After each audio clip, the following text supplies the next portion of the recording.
Hello, কি GT road? ঠিক আছে স্যার, ওকে ওকে। জিটি রোডে যেতে হবে। দিনেশকে জিটি রোডের বাজারে দেখা গেছে।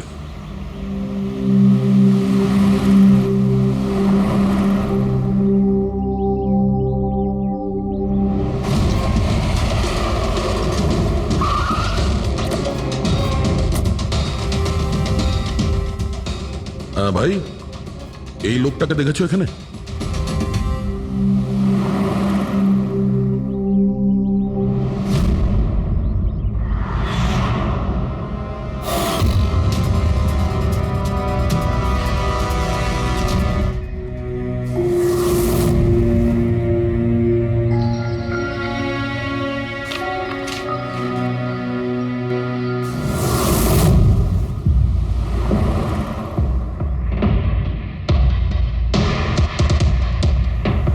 আচ্ছা, এই যে দাদা, একে দেখেছেন? হ্যাঁ দেখেছি তো, কোথায়?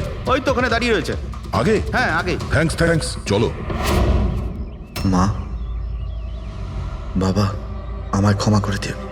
আমি তোমাকে অনেক কষ্ট দিয়েছি, তোমাদের মান সম্মান ডুবিয়ে দিয়েছি। কিন্তু একটা সত্যি কথা, আমি খুনি নই, আমি কাউকে খুন করিনি।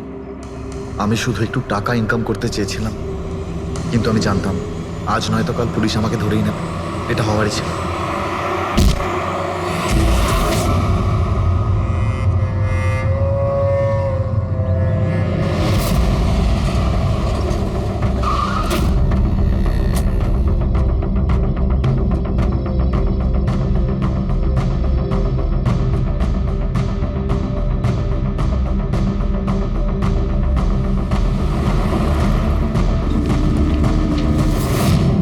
ক্ষমা করে দাও।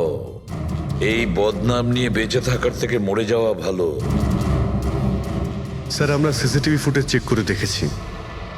ওকে দেখে ওখানে ডিপ্রেসড মনে হচ্ছিল। স্যার, মনে তো হচ্ছে না কেউ ওকে ফোর্স করেছিল, ও নিজের ইচ্ছেতেই মারা গিয়েছে। সুইসাইড নোট পড়ে তো মনে হচ্ছে স্যার ও এই কাজের ব্যাপারে খুব লজ্জিত ছিল। ও এ ব্যাপারে জড়িত তো ছিল, কিন্তু সিটকেও মারেনি। স্যার, দিনেশ নয় তো আর কে হতে পারে? এদের এইসব খেলার ব্যাপারে আর তো কেউ জানতোই না। এরকম ব্যাপার নয় তো যে এরা যাদেরকে ঠকিয়েছিল ওদের মধ্যে কেউ এদের থেকে প্রতিশোধ নিচ্ছে? হতে পারে। একটা কাজ করি, আমরা বোর্ডের ওপর পুরো সাসপেক্টদের নাম লিখি, ওদের ফটোগুলো ওই সাসপেক্ট মানে ওই এনআরআই যাকে হরিশ আর তার দুই বন্ধু মিলে ঠকিয়েছে,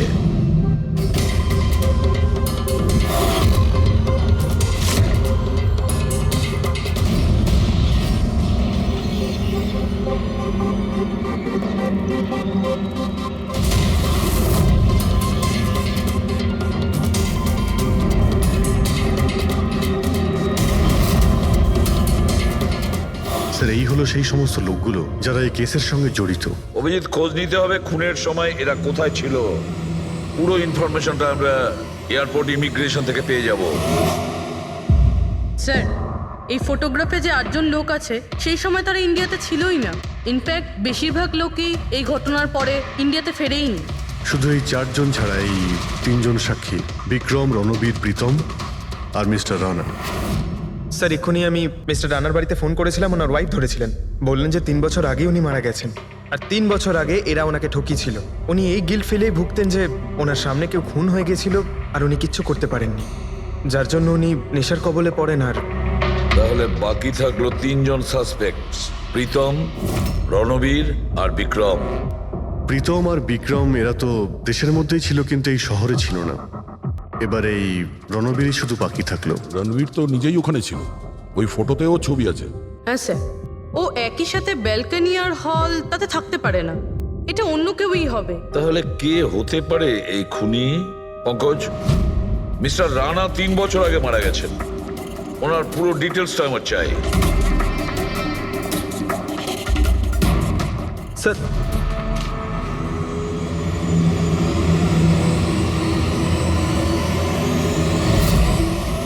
এটা কোনো একজন লোকের কাজ নয়, অন্য কেউ আছে যে ওর সঙ্গে কাজটা করেছে।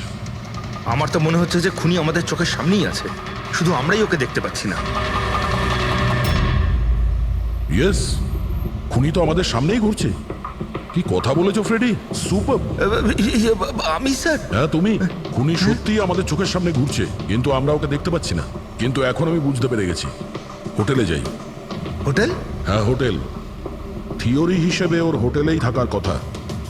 একবার যদি জানতে পারি যে খুনি ওই, তাহলে ওর সঙ্গী আর জুয়োর টাকা সব পেয়ে যাবো। তাহলে চলুন স্যার, তাড়াতাড়ি যাওয়া যাক আর ওকে ধরে ফেলি গিয়ে। ধরবে না ওকে, ওর ওপর নজর রাখতে হবে। আর হ্যাঁ, যদি বেশি চালাকি করে তাহলে ছাড়বো না ওকে।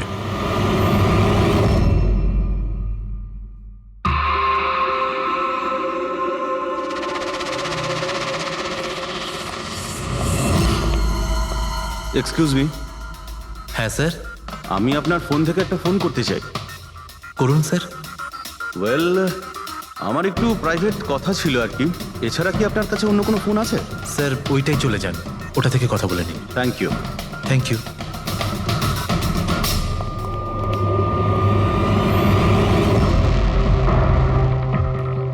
শোনো ভাই, হ্যাঁ স্যার। আমরা সিআইডি থেকে আসছি। আমরা এই লোকটাকে ফলো করছি। এই লোকটা যে কথা বলছে ওটা আমাদের শুনতে হবে যে কি কথা বলছে। স্যার ওই ফোনটা এই ফোনটার সাথে কানেক্টেড। আমার মনে হচ্ছে সিআইডি কিছুই জানতে পারেনি। প্ল্যানটা সাকসেসফুল। আমাদের প্ল্যানটা খারাপ করার শুধু একটাই লোক ছিল, আর সে ছিল দিনেশ। আরও সেটার উপযুক্ত শাস্তি পেয়ে গেছে। So there is nothing to worry about. You don't worry, আমি যদি কিছু জানতে পারি তোমাকে জানাবো। I love you two.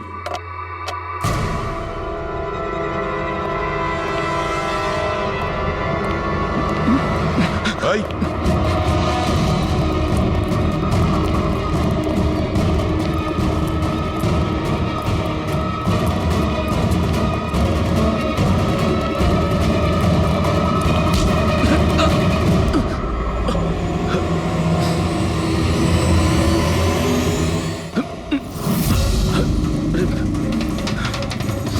আমি আপনাদেরকে কিচ্ছু বলতে পারবো না।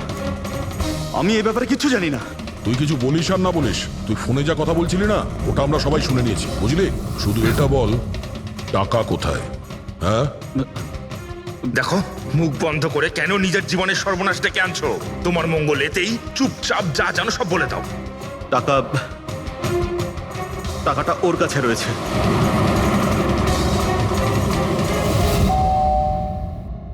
একটু দেখ তো মা, কে বেল বাজাচ্ছে? হ্যাঁ মা।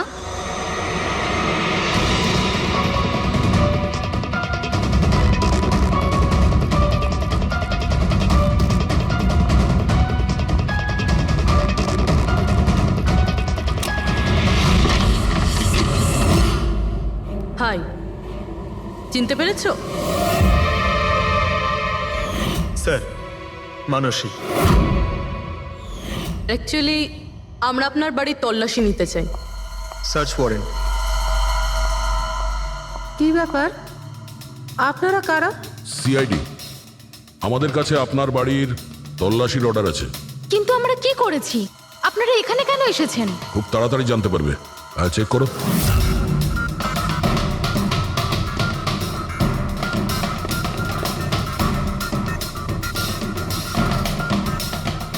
দয়া স্যার।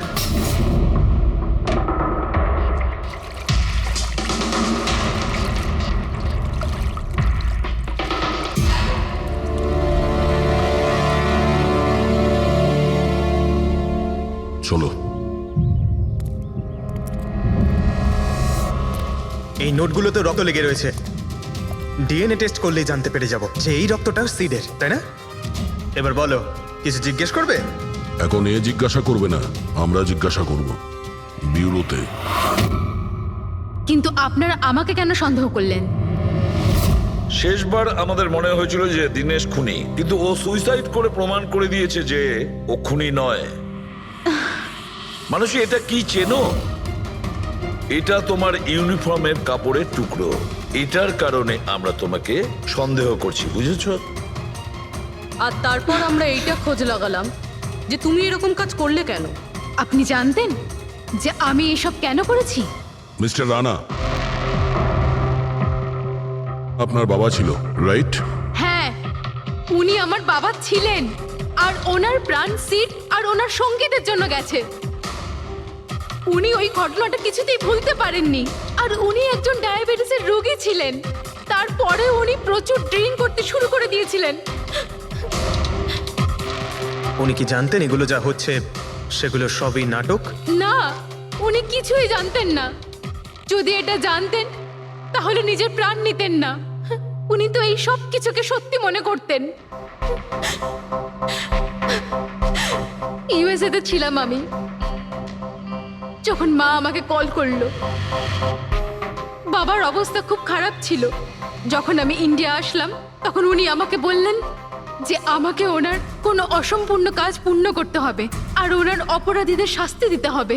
তারপরে আমিও বাবাকে প্রমিস করেছিলাম যে আমি ওনার অসম্পূর্ণ কাজ শেষ করব। তারপরে উনি আমাদের সবাইকে ছেড়ে চলে গেলেন। তারপরে তুমি কি করলে? তারপরে আমি খোঁজ করা শুরু করি, কিন্তু ওই সময় এরকম কোনো কেস রেজিস্টারই হয়নি। কিন্তু পরে আমার মনে পড়েছিল বাবা বলেছিল যে এই জেডিস ক্লাবে দিনেশ ওনাকে সিডের সাথে দেখা করিয়েছিল। তো এইভাবে তোমার সঙ্গে দিনেশের দেখা হয়? হ্যাঁ, তারপরে আমি ওখানে ওয়েটারে চাকরি করা শুরু করি। দিনেশকে নিজের বন্ধু বানাই আর ধীরে ধীরে ওর কাছে আসতে থাকি। তারপরে পুরো বিষয়টাই আমি বুঝতে পেরেছিলাম যে কিভাবে ওরা আমার বাবাকে বোকা বানিয়ে আমার বাবার থেকে টাকা নিয়েছিল। কিন্তু আইনের কাছে সাহায্য চাওয়ার বদলে তুমি আইন নিজেই হাতে নিয়ে নিলে। বেইমানির বদলে বেইমানি। দিনেশের সঙ্গে তুমি ভালোবাসার নাটক করেছিলে। হ্যাঁ, আমি নাটক করেছি। ওদেরকে উপযুক্ত শাস্তি দেওয়ার জন্য আমি এটা করেছিলাম। আর এতে তোমার সাহায্য করেছে তোমার প্রেমিক, তোমার আসল বয়ফ্রেন্ড।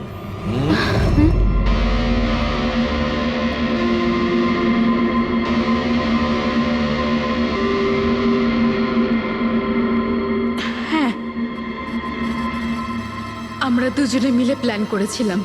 রণবীর ওই রাতে জেনে বুঝে বোকা হয়েছিল। আর ওই ছুরিটাকে খারাপ করেছিল। যদি এই প্যাঁচটাকে ঘুরিয়ে দেওয়া যায় তখন এই ফলাটা আটকে যায়। ওই ছুরিটাকে আমি খারাপ করেছিলাম আর ব্যালকনি থেকে লুকিয়ে ফটো আমিই নিয়েছিলাম। তারপরে আমি ওই ফটো হরিশকে পাঠিয়েছিলাম আর ওদেরকে ওখান থেকে তাড়িয়ে দিলাম। আর আমি টাকাগুলো নিয়ে ওখান থেকে বেরিয়ে পড়লাম। আমি আমার বাবাকে দেওয়া প্রমিস পূরণ করেছি। ওই টাকাটা আমার বাবার ছিল। আমি ওনার প্রতি ন্যায় করেছি। ভুল।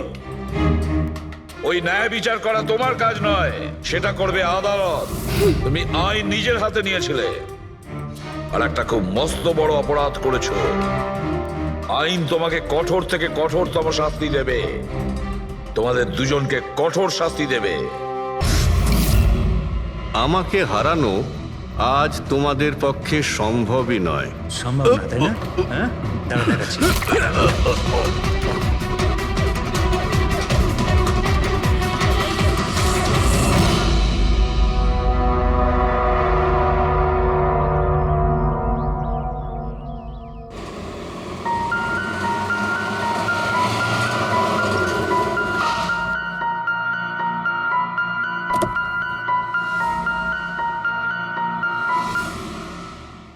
চলো বাচ্চারা।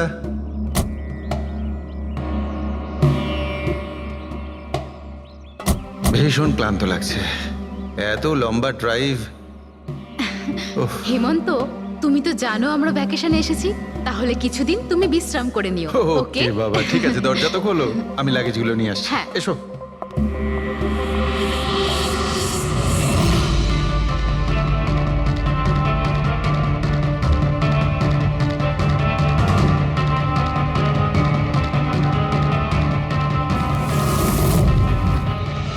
হেমন্ত, হেমন্ত তাড়াতাড়ি এদিকে এসো। এই এই দরজাটা। তুমি ওদের গাড়িতে বসাও, আমি দেখছি। হেমন্ত, সাবধানে প্লিজ। চলো চলো চলো।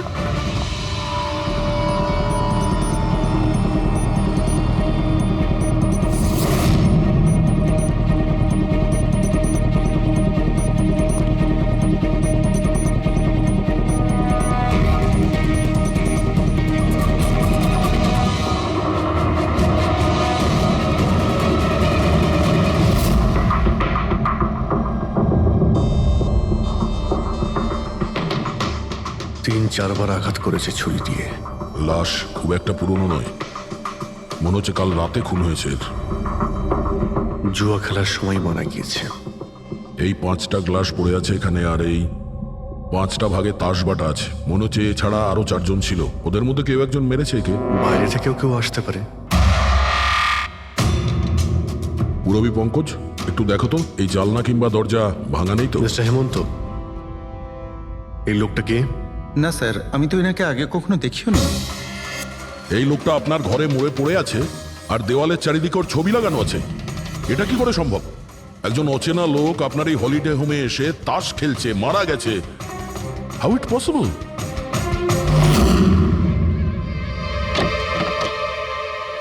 আচ্ছা, এখানে কোনো গার্ড নেই? ছিল স্যার, বহু বছর একজন গার্ড ছিল, কিন্তু ওই মাস চারেক আগে তার মৃত্যু হয়, ব্যাস তারপর থেকে আর কেউ নেই। আমি ভেবেছিলাম যে এবার একজন নতুন গার্ড রাখবো। আমায় বিশ্বাস করুন, আমি একদম সত্যি বলছি, আমি এই ভদ্রলোককে চিনিও না। উনি এখানে কি করছিলেন, ওনার ছবি এখানে কেন টাঙানো, আমি কিচ্ছু বুঝতে পারছি না।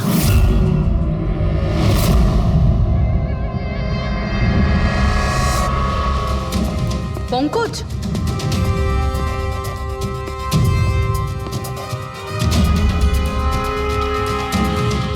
স্যার স্যার, জোর করে তো কেউ ভেতরে ঢোকেনি। হ্যাঁ, পিছনের দরজায় তালা নেই কোনো, আর তার ছিটকানিটা বাইরে থেকে খোলা যায়। ওখান থেকে এসছে ওরা। আর স্যার, এই লিভিং রুমের যে জানলাটা আছে এর বাইরে একটা কাটার ঝোপ আছে। ঝোপের মধ্যে এইটা পেলাম স্যার, কাপড়ের টুকরো। মনে হচ্ছে কেউ এর উপরে নজর রাখছিল ওখান থেকে, আর তাড়াহুড়ো করে দৌড়ুতে গিয়ে তখন এই কাপড়ের টুকরোটা ওইখানে আটকে যায়। মৃত ব্যক্তি ছাড়া এখানে আরো 4 জন ছিল, আর একজন লোক বাইরে, সব মিলিয়ে 5 জন। তাহলে এই ক্রাইমের অন্তত 5 জন সাক্ষী আছে। যদি ওই 5 জনের মধ্যে একজনকেও ধরতে পারা যায়, তাহলে জানা যাবে কাল রাতে এখানে কি হয়েছিল। 3 জন লোক আছে যারা এই খুনটা সম্বন্ধে জানে, এবং তারা যে খুন হয়েছে তার ছবি দেখে চিনতে পেরেছেন। কখন আসছে ওরা? একটা সময়। 5 জনের মধ্যে 3 জন প্রথমবারই পাওয়া গেল, নট ব্যাড। আর স্যার, ওনারা নিউজ দেখে নিজেরাই আমাদের সঙ্গে দেখা করতে এসেছিলেন। অসাধারণ ব্যাপার। সমাজে যদি বাজে লোক থাকে, ভালো লোকও অনেক আছে স্যার। কিন্তু ওরা কাল রাতে রিপোর্ট লেখালো না কেন? স্যার স্যার, এরা ওই 3 জন, প্রীতম, রণবীর, বিক্রম। প্রীতম, রণবীর আর বিক্রম। তোমরা সবাই জানো ওই খুনটার ব্যাপারে? Yes sir. 3 জনের আলাদা করে স্টেটমেন্ট নাও। স্যার, যখন সিডের খুন হয়েছিল তখন আমি ওখানেই ছিলাম। সিড? ওর নাম সিড ছিল? হ্যাঁ স্যার। স্যার, আমি ওদের চিনতামও না। কালকে প্রথমবার ওদের সাথে দেখা হয়েছে, আর কালকেই খুন হয়ে গেল। এক মিনিট। সব কিছু ঠিক মতন বলবে। স্যার, আসলে ওই যে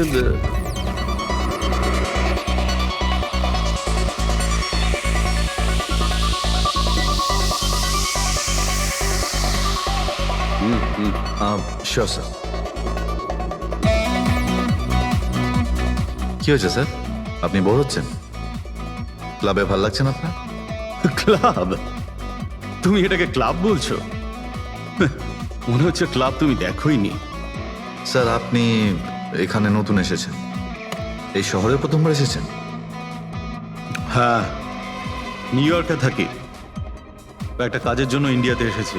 কাজ শেষ হয়ে গেছে আর শহরে বসে বোর হচ্ছি।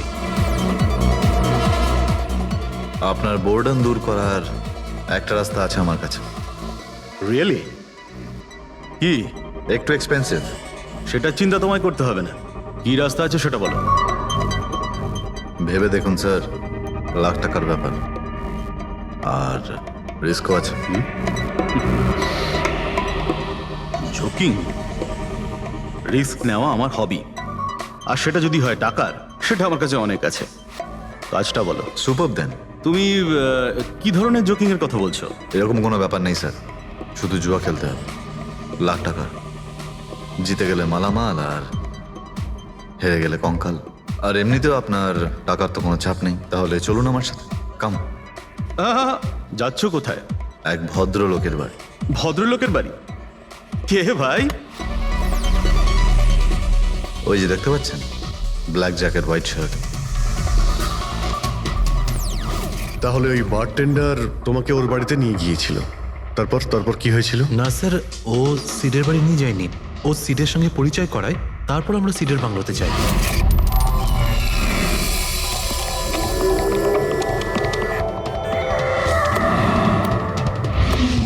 আর যখন আমরা ওখানে পৌঁছলাম তখন আগে থেকেই দুজন ওখানে ছিল।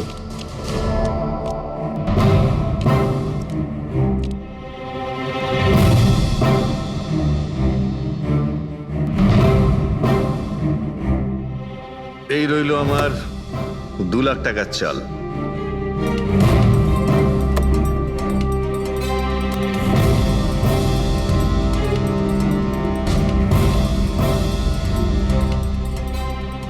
শো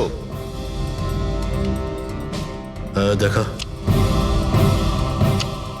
দারুণ ব্যাপার ভাই। কি খেয়ে বসেছিস? জিতেই চলেছিস, আমাদেরও বলে দে, আমরা একটু টাকা কামাই। ভাই, যদি খেলেই যেতে পারা যেত তাহলে তো কোনো কথাই ছিল না। এগুলো সব কপালের ব্যাপার, আর আজ আমার কপাল ভীষণ ভালো। সেটাই মনে হচ্ছে। তাহলে আরেকটা ডিল হয়ে যাক। হয়ে যাক। এটা কি করে হতে পারে? বললাম না আমার কপাল খুব ভালো। তোর লাক আজকে ভালো না অন্য কিছু? মানে এটাই যে তুই তাসের মধ্যে সেটিং করে রেখেছিস। এ নিশ্চয়ই তাসের মধ্যে কিছু গোলমাল করে রেখেছে। ভাই, এর বাড়ি হয়তো কোনো ক্যামেরাও লাগিয়ে রেখেছে, নাকি তাসে গন্ডগোল করে রেখেছে। ভেবে দেখার ব্যাপার। তোর মনে হচ্ছে আমি চিটিং করছি? অফকোর্স, নাহলে আমাদের মধ্যে কারো হাতে ভালো তাস এলো না কেন? ওর এলো না, আমার এলো না কেন? তুই চিটিং করছিস, চিটার। এই, তুই আমাকে চিটার বলছিস? হ্যাঁ, তোকে চিটার বলছি। ও, হার মেনে নিতে পারছিস না তুই, তাই তো? খোকা, এটা বড়দের গেম, বাচ্চাদের নয়। যদি এখানে জিততে হয় না, তবে কার্ডে জিততে হয়। তাহলে বেরিয়ে যায় এখান থেকে। মুখ সামলে কথা বল। কি করছিস? কি করছিস কি ভাই? আরে ওকে তাড়া কেউ এখান থেকে। তার মানে হরিশ ওখান থেকে চুপ করে বেরিয়ে গেল? হ্যাঁ স্যার, প্রথমে আমারও মনে হচ্ছিল যে ও চলে গেছে, কিন্তু ও কিচেনে গেছিল। কিচেনে? হ্যাঁ স্যার, কিচেনে।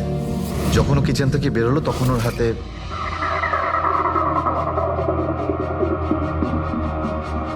তুই আবার এসিস এখানে? তোকে বলেছি না এখানে আসবি না? বেরো এখান থেকে। কি হলো কি? এই, তুই আবার হাত দিচ্ছিস গায়ে? আরে ভাই, আরে কি করলি কি তুই? আরে মেরে দিল ওকে। এটা এটা কি করলে? মেরে দিলে? আমি অ্যাম্বুলেন্সকে কল করছি, তোরা এখানে থাক। আরে মরে গেছো? পুলিশকে ফোন কর, না হলে আমরা সবাই ফেসে যাবো। পুলিশকে ফোন করলে আমরা বেঁচে যাব? জুয়া খেলছিলাম আমরা, বেআইনি এই জুয়া খেলা। হ্যাঁ, জুয়া খেলেছি, কাউকে মারিনি তো আমরা। বেশি চালাকি করিস না। পুলিশ যদি আসে না, আমি একা ফাঁসবো না, সবাই মিলে ফাঁসবো।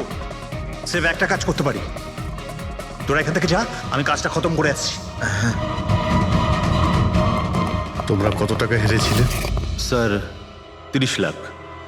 আমার প্রায় 50 লাখ মতন। স্যার, 35 লাখ। এক মিনিট রণবীর, তুমি বলেছিলে যে সিড ওই সময় সাদা শার্ট পরেছিল। ইয়ে স্যার, উনি সাদা শার্টই পরেছিল। আর বিক্রম, তুমি বলেছিলে যে ও হলুদ শার্ট পরেছিল। হ্যাঁ স্যার, ও হলুদ শার্টই পরেছিল। ও সাদা বা হলুদ রঙের শার্ট পরেছিল না, একটু ব্লুইশ কালার ছিল শার্টটার, আমার ভালো মনে আছে।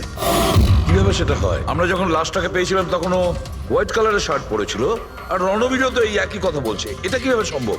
একই সময়ে আলাদা আলাদা ড্রেসে কিভাবে খুন হয়? স্যার, যখন মার্ডার হলো তখন এটা কেউ ছিলই না ওখানে। ছিল না মানে? মানে এটাই যে আমার ভালো মতো মনে আছে, এটা 6 মাস আগের ঘটনা। এরা ছিল না ওখানে। না স্যার, এটা পুরো 1 বছর আগের কথা। কি সব বলছে স্যার এরা?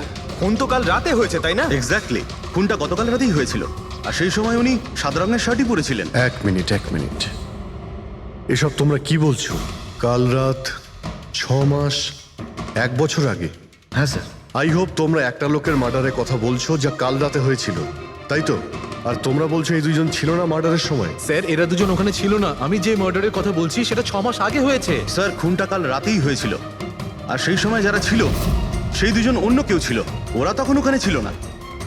হ্যাঁ স্যার, ওরা ঠিক বলছে, আমিও চিনি না এদেরকে। তোমরা তিনজনের সিডের কথাই বলছো তো? আর মার্ডার হওয়ার আগে ও তোমাদের সঙ্গে চেরিস ক্লাবে দেখা করেছিল তো? আর তারপরে ও তোমাকে হেমন্ত বিলায় নিয়ে গেছে? না স্যার, ও আমাকে সংকল্প ম্যানশনে নিয়ে গেছিল, আর সেটা ওই কীর্তি হিলসে। হ্যাঁ, কীর্তি হিলসে ছিল।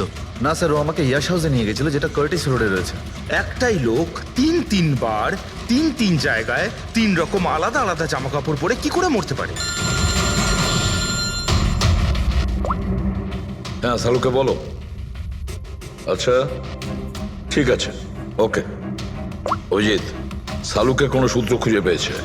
তোমরা যাও সালুকের সঙ্গে দেখা করো, আর ততক্ষণে আমি এদেরকে একটু জিজ্ঞাসাবাদ করি।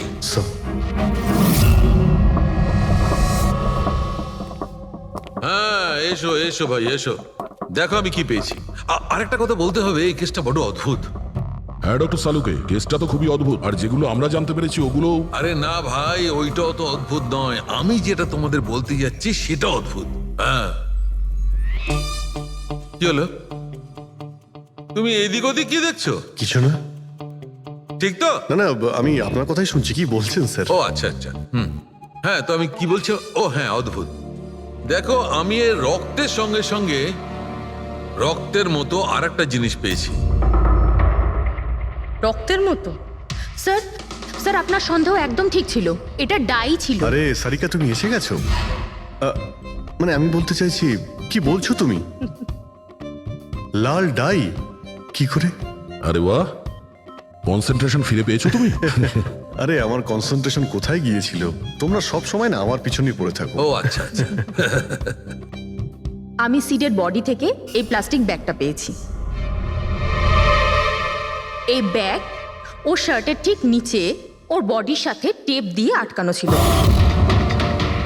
আর এই ব্যাগটাতেই একদম রক্তের মতো ডাই রাখা হয়েছিল। এটা তো ঠিক ওই রকমই যেটা ফিল্মের শুটিং এ ইউজ করা হয়।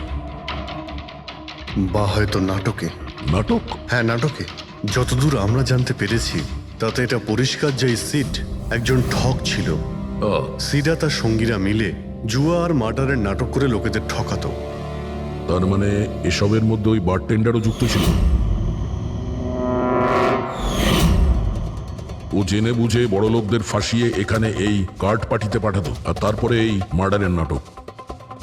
তো এই জন্য রণবীর, বিক্রম আর প্রীতম আলাদা আলাদা জায়গায় আলাদা আলাদা সময়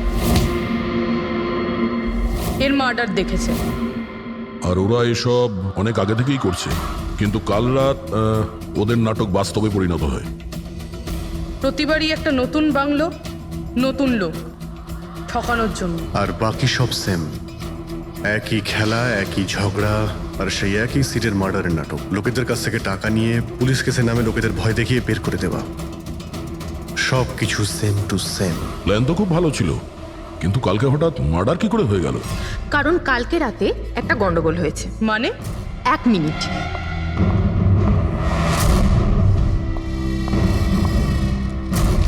স্যার,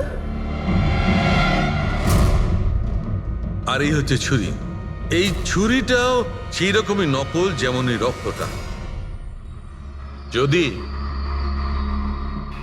এটাকে কারোর শরীরে মারা যায় তখন এটা শরীরের ভেতরে যায় না, এটা ছুরির ভেতরেই চলে যায়। এই দেখো। কিন্তু ডক্টর, এটা যদি নকল চাকু হয় তাহলে এই নকল চাকু দিয়ে সিড মারা গেল কি করে? কালকে রাতে একটা ভুল হয়েছিল। এখানে একটা পেঁচ আছে, এই দেখো। যদি এই পেঁচটাকে ঘুরিয়ে দেওয়া যায় তখন এই ফলাটা আটকে যায়, ভেতরে ঢুকতে পারে না। তারপর এই ছুরিটা দিয়ে কেউ যদি আঘাত করে শরীরের ভেতরে ঢুকে যায়। কেউ ইচ্ছে করে এই ছুরিটাকে এরকম বানিয়েছে যাতে সিড মরে যায়। এরকম তো সেই লোকটাই করতে পারে যে এই খেলার ব্যাপারে সব কিছু জানতো। এটা বোধহয় সে যে লিভিং রুমের ব্যালকনিতে ছিল, যার কাপড়ের টুকরো আমরা পেয়েছিলাম। আর দ্বিতীয়ত, আমাদের খুনির কাছে সে পৌঁছবে যে বাকি লোকেদের কার্ড পার্টি পর্যন্ত পৌঁছেছে। ওই bartender Dinesh. Excuse me? I am sorry sir, এখনো ক্লাব ওপেন হতে বেশ কিছুটা সময় বাকি আছে। Sorry sir. আমরা একটা কেসের ব্যাপারে এখানে এসেছি, আমরা সিআইডি থেকে। সিআইডি? হ্যাঁ বলুন স্যার, আমি কি করতে পারি আপনার জন্য? স্টাফেদের সঙ্গে কিছু কথা আছে। স্টাফেরা এখানে আছে? এখন সবাই তো এখানে নেই, কিছু লোক আছে যারা লকার রুমে ইউনিফর্ম চেঞ্জ করছে। আপনাদের একজন বারটেন্ডার দিনেশ, সে কোথায়? ম্যাম, কাল থেকে ও কাজে আসেনি, জানি না না বলে কোথায় গেছে। আচ্ছা স্যার, ব্যাপারটা কি? ও কিছু ঘটিয়েছে নাকি? করেছে কি করেনি সেটা পরে আপনি জানতে পারবেন। আপাতত আপনি ওর অ্যাড্রেস দিন আমাদের। স্যার ও এখানে যে অ্যাড্রেস দিয়েছিল সেটা ভুল অ্যাড্রেস। অ্যাকচুয়ালি ও যখন উধাও হয়ে গিয়েছিল এখানে অ্যাড্রেস বুক থেকে ওর সব ডিটেলস বার করেছিলাম আমি, কিন্তু তারপর দেখলাম যে অ্যাড্রেসটা ভুল। আপনি চাইলে আমি আপনাকে অ্যাড্রেসটা দিতে পারি, কিন্তু আমার মনে হয় না আপনি ওকে ওখানে খুঁজে পাবেন। আপনি যখন কাউকে কাজে রাখেন তখন তাদের ডিটেলস নিয়ে রাখেন না? আপনি কি জানেন আপনার এই বারকে সামনে রেখে ও লোককে ঠকাতো? হোয়াট? আর আমরা এখন ওকে একটা খুনের ব্যাপারে খুঁজছি। Murder? I am sorry ma'am, আমি সত্যি জানতাম না। সেই জন্যই আগে থেকে ভালো করে খোঁজ নিতে হয়। রুলসগুলো আপনার ভালো করে ফলো করা উচিত ছিল। আগে থেকে এগুলো করলে আজকে এরকম প্রবলেম হতো না। I am sorry sir. আচ্ছা, এই দিনের সম্পর্কে আর কি বলতে পারো? কিছু জানো ওর সম্পর্কে? না স্যার, তেমন বিশেষ কিছু নয়, কারণ ও খুব কম কথা বলতো, বেশিরভাগ চুপ করেই থাকতো। সেই জন্য ওর বন্ধু কম ছিল, শুধু এক মেয়ে ছাড়া, মানসী। ও এখানে ওয়েট্রেসের কাজ করে। ওদের মধ্যে ভালো ভাব ছিল, যদিও ওরা দুজনে কোনোদিন এটা প্রকাশ করেনি, কিন্তু আমার মনে হয় যে ওদের মধ্যে প্রেমের সম্পর্ক ছিল। তো আপনি মানসীকে জিজ্ঞেস করেননি কি ছিল ওদের মধ্যে? জিজ্ঞেস করেছিলাম ওকে, কিন্তু ও নিজেও জানে না। কোনো ব্যাপার না, মানুষকে একবার ডাকুন তো। ঠিক আছে স্যার। স্যার, মানসী। মানসী দিনেশ তোমার বন্ধু ছিল? ছিল মানে? ও ঠিক আছে তো? দেখো, একটা খুন হয়েছে, আমরা সন্দেহ করছি দিনেশ ওটাতে ইনভলভ আছে। আমরা ওকে খুঁজছি। তুমি জানো কোথায় আছে ও? আমি নিজেই অনেক টেনশনে আছি, ওর ফোনও লাগছে না। আর ও এখানে যে অ্যাড্রেসটা দিয়েছিল সেটাও নকল। আর আপনারা বলছেন যে ও কোনো মার্ডারের সাথে যুক্ত? আচ্ছা, আপনি তো ওকে খুব ভালো করেই জানতেন না? হ্যাঁ স্যার, আমরা একে অপরকে ভালোবাসতাম আর আমরা বিয়েও করতে চলেছিলাম। সেই জন্য ও কিছু টাকা জোগাড় করতে চাইছিল। আচ্ছা, ও এই টাকাটা ক্লাবের চাকরি থেকে জমাচ্ছিল নাকি অন্য কোনো সাইড বিজনেস ছিল ওর? চাকরি ছাড়া ও শেয়ার বিজনেসে ও টাকা লাগিয়েছিল। আর আমাকে বলতো যে ও অনেক টাকা রোজগার করছে, আমাকে দামি দামি গিফট দিত আর দামি দামি রেস্টুরেন্টও নিয়ে যেত। তো ও তোমায় ওর ঠকানোর বিজনেসের ব্যাপারে কিছুই বলেনি? ওর কোনো ছবি আছে তোমার কাছে? হ্যাঁ আছে।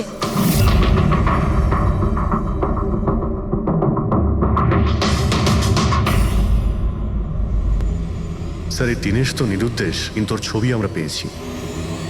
এটাকে আমরা সার্কুলেট করে দিচ্ছি।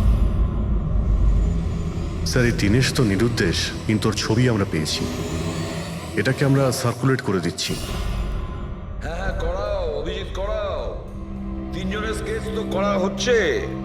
একটা কথা তো পরিষ্কার যে চারজন সবাই একসঙ্গে কোনো গর্তে লুকিয়ে বসে আছে। হ্যাঁ স্যার। স্যার, এরা ঠক কিন্তু খুনি নয়। ভুল করে এদের হাতে খুন হয়ে গেছেন। 100% এরা ভয় পেয়েই কোথাও লুকিয়ে রয়েছে। ব্যাস, এই ভয়টাকেই আমাদের কাজে লাগাতে হবে। এমন ভাবে ভয় দেখাতে হবে যে ওরা নিশ্চয়ই কোনো ভুল করে থাকবে আর আমরা খপ করে ধরে ফেলবো। স্যার। স্যার, হ্যাঁ, স্কেচ তৈরি। ওকে স্যার, হ্যাঁ, এই তিনজনই জুয়ারি, আর যে ছুরি মেরেছে সে হলো হরিশ। একটা কাজ করো, এই তিনটে স্কেচই আর ওই বার টেন্ডারের ছবি প্রতিটা police station, railway station, bus stand, লজে সব জায়গায় পাঠিয়ে দাও। আর সমস্ত নিউজ চ্যানেলেও পাঠিয়ে দাও। আর ওদেরকে জানিয়ে দাও যে 24 ঘন্টা যেন এদের ছবি দেখানো হয়। প্রত্যেকটা বাড়িতে এদের ফটো দেখাতে হবে। তারপরে দেখবো কতদিন লুকিয়ে থাকে আমাদের হাত থেকে। এই 4টে ফটো খুব ভালো করে দেখুন। এই 4জন এই হত্যাকাণ্ডে জড়িত। এদের ব্যাপারে কোনো রকম সূত্র বা কোনো রকম খবর পেলে সিআইডি কে এই নাম্বারে খুব তাড়াতাড়ি যোগাযোগ করবেন। এরা খুবই ভয়ানক। এরা সবাই ইন্ডাস্ট্রিয়ালিস্ট হেমন্ত কুমারের ফার্ম হাউসে নিজেরই এক বন্ধুকে খুন করে পালিয়ে গেছে। পুলিশরা অনেকক্ষণ ইনভেস্টিগেশন করার পরেও সেখান থেকে কোনো কিছুই খুঁজে পাওয়া যায়নি। সিআইডি এদের সবাইকে খুঁজছে। এই হলো এদের ফটো।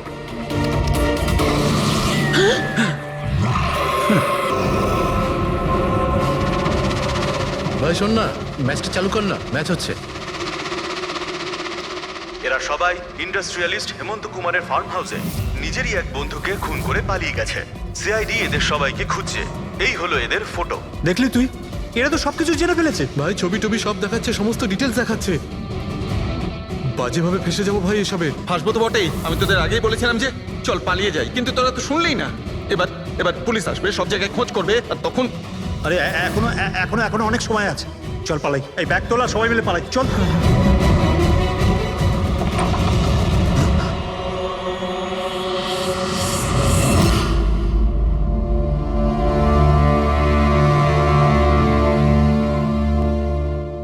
স্যার, সিট তো আমার খুব ভালো বন্ধু ছিল, আমার পার্টনার ছিল, সব কিছু ঠিকঠাক চলছিল, এতদিন ধরে কোনো গোলমাল হয়নি।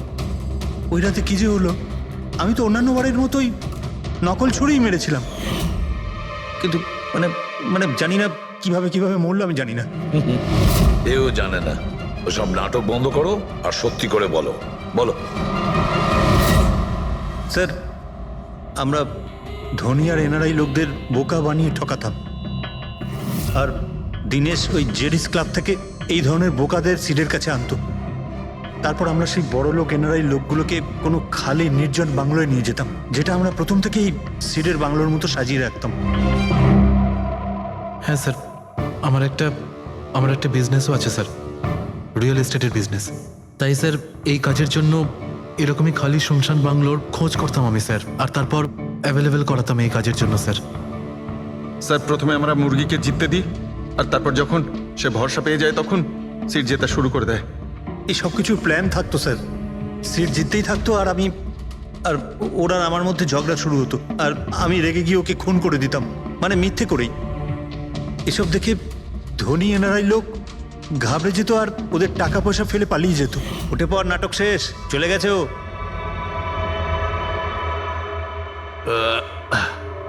ঠিক গেছে তো রে? হ্যাঁ গেছে। উফ, আরে লেগে যাবে পাগল। তারপর আমরা ওই টাকাগুলো নিজেদের মধ্যে ভাগ করে নিতাম। ওই রাতেও সব এরকমই হয়েছিল, আমি ওকে ছুরি মেরেছিলাম, আর তারপর পুলিশকে ফোন করা যাক আর সবকিছু ডিটেলে আমি পুলিশের চক্করে পড়তে চাই না। আমার পাসপোর্ট, ইউএসএ সিটিজেনশিপ সবকিছুই চলে যাবে। না না না না না, আমি যাচ্ছি। আরে ঘুমিয়ে পড়লি নাকি সিট? আরে ওঠ ভাই, অনেক হয়েছে, আর ওভার অ্যাক্টিং করতে হবে না। Sit set set. আরে এই তো সত্যি মরে গেছে। আরে ছুরিটা সত্যি সত্যি লেগে গেল নাকি ওর? আরে কি বাজে কথা বলছিস কি তুই? আরে সিট ওঠ না। সিট ওঠ না। আরে ছুরিটা কি করে? তুই ছুরিটা ইউজ করার আগে চেক করিসনি নাকি? আরে প্রথমবার করছি নাকি? শুটিংয়ের ছুরি এটা, একটাই তো ছুরি আছে না, কিন্তু এই খুন কি করে হতে পারে? আমাদের পুলিশকে জানাতে হবে। পুলিশকে যদি জানাই তো আমরা সবাই ফেসে যাব। তাহলে কি করব?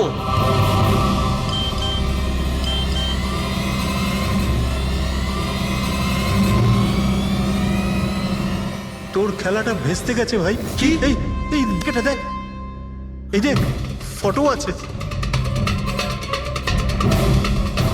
আরে আমি এই ফটোগুলো এখনই পাঠাচ্ছি পুলিশের কাছে অ্যাড্রেস সহ, ওরা এক্ষুনি ওখানে এসে পড়বে। তোর খুব শখ হয়েছিল না খেলার, এবার দেখি পুলিশের সাথে কেমন লুকোচুরি খেলিস। তুমি বলছো যে তোমরা ওখানে টাকা ফেলে পালিয়ে গিয়েছিলে? হ্যাঁ স্যার, পুরো 90 লাখ টাকা ছিল স্যার। আমরা সব ফেলে পালিয়েছিলাম। কিন্তু আমরা তো ওখানে কোনো টাকা পাইনি। আমি কিছু জানি না ম্যাম, ওই টাকাটা কোথায় গেছে, ওই নকল ছুরিটাই বা আসল কি করে হয়ে গেল, সিডের খুন কি করে হয়ে গেল, আমি কিচ্ছু জানি না ম্যাম। কেউ তোমাদের জালে তোমাদেরই ফাঁসি দিয়েছে, বুঝেছো? দেখো, এমন কেউ আছে যে তোমাদের এই খেলার ব্যাপারে সব কিছুই জানতো। ওই ছুরিটা নিয়ে কোনো গন্ডগোল করেছিল, আর তাতেই সিট মারা যায়। আর ওই দিনেশ, ও কোথায়? সিড মারা যাওয়ার পর আমি দিনেশকে ফোন করেছিলাম, আমার কথা শুনে ও খুব ঘাবড়ে গেছিল, বলল কি যে ওই শহর ছেড়ে চলে যাবে। দিনেশ তো তখন থেকেই উধাও। তাহলে কি পুরো প্ল্যানটা আবার দিনেশ করেনি তো? ওখানে রণবীরকে পাঠায় আর হরিশের ছুরিটাই চেঞ্জ করে দেয়, আর তারপরে দিনেশ ব্যালকনিতে লুকিয়ে পড়ে।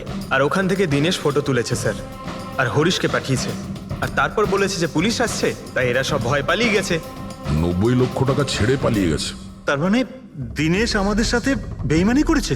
বাহ, সবাইকে ঠকায় যে লোক, যখন তাদের সাথে এরকম হলো খারাপ লাগছে।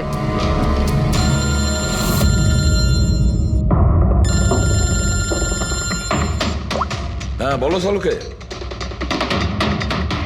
ফ্যান্টাস্টিক, ঠিক আছে। শালুকে বললো যে প্রমাণ পাওয়া গেছে, যে জিনিস দুটো আমরা দিনেশের কথায় আমরা পাঠিয়েছি। ওর ইউনিফর্ম আর জিম ব্যাগ। হ্যাঁ দা, যে কাপড়ের টুকরো আমরা ব্যালকনি থেকে পাই ওই টুকরোর সঙ্গে এই দিনেশের ইউনিফর্মের কাপড় ম্যাচ করছে। স্যার তার মানে খুনি দিনেশ?